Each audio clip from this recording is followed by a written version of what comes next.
Армысыздар Жеті күн ТВ оқырмандары, брендтер тарихының бүгінгі саны Air Astana әуе компаниясына арналады. Air Astana ішкі және халықаралық бағыттарда әуе тасымалдау қызметтерін ұсынатын Қазақстан Республикасының ұлттық әуе тасымалдаушысы. Ол 2002 жылдың 15 мамырында Алматы-Астана бағытындағы бірінші рейсін орындады. Осылай Қазақстан әуе нарығына жаңа компания қосылды. Ол кезде 15 жылдан кейін бұл компанияның Қазақстандағы ең танымал брендтердің біріне айналатындығы туралы ешкім ойлаған да жоқ еді. 2011 жылы Air Astana пайдалану қауіпсіздігі жөніндегі тексерістен сәтті өткен әуе компания ретінде халықаралық әуе транспорты қауымдастығы IATA-ға екінші рет тіркелді.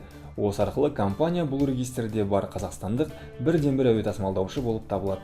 2004 жылы ұлттық тасымалдаушы Air Қазақстан банкроттыққа ұшырағаннан кейін Air Astana үшін халықаралық бағыттарға жол ашылды. Air Astana'ның 51% акциясына Самұрық-Қазына иелік етсе, қалған бөлігі британиялық BAE Systems компаниясына тиісті. BAE Systems 2013 жылғы жұмысын қорытындылай отырып, Financial Times-қа қазақстандық Air Astana компанияның ең жоғарғы инвестициялық табысы болды деп мәлімдеме жасады.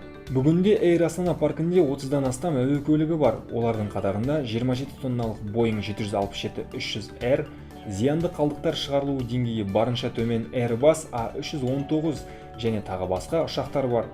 2015 жылдың қаңтарында Air Astana қызметкерлерінің саны 4478 адамды құрады. Компанияның халықаралық офистерден тікелей қызметке жалдайтынына қарамастан, персоналдың көпшілігі Қазақстан азаматтары. Дәл қазір әуе компанияда 320 ұшқыш жұмыс істейді. Олардың 3/4-і Еуропадан жалданған.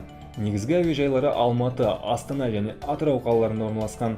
Сонымен қатар, Air Astana Қазақстанның барлық облыстарына рейс жасайтын бірегей тасымалдаушы.